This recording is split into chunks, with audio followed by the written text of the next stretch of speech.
آپ بزرگ فرماتے ہیں دیکھو جو اللہ نے تمہیں نعمتیں دی ہیں تم اس کا بدلہ کیا دے سکتے ہو؟ اللہ کو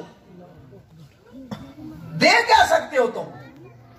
لیکن کم از کم یہ اس کے خلاف تو استعمال نہ ہو،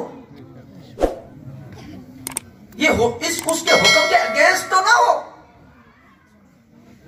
کہ جو زبان کی نعمت ہے۔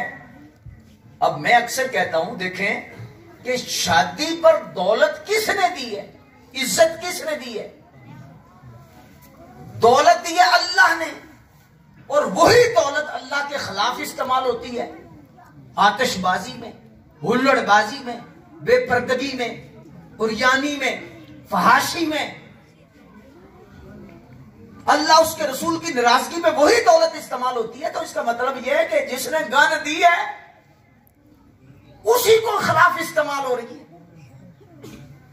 تو نعمت کا اصل شکر کیا ہے کہ جو نعمت اس نے دی ہے اس کے خلاف استعمال نہ ہو، بلکہ اس نعمت کا جو حق ہے وہ یہ ہے کہ جس مقصد کے لیے اللہ نے پیدا کی ہے وہ مقصد پورا کیا جائے۔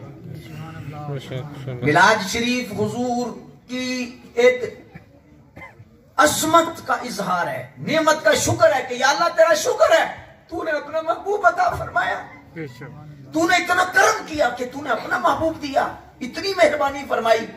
تو ابھی اس نعمت کا شکر کیا ہے کہ ہم حضور کی بات مانیں، سرکار کی فرما برداری کریں۔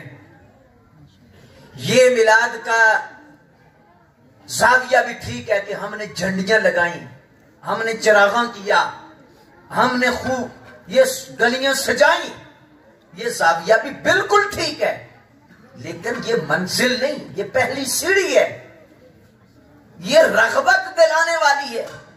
اگر منزل اور ہے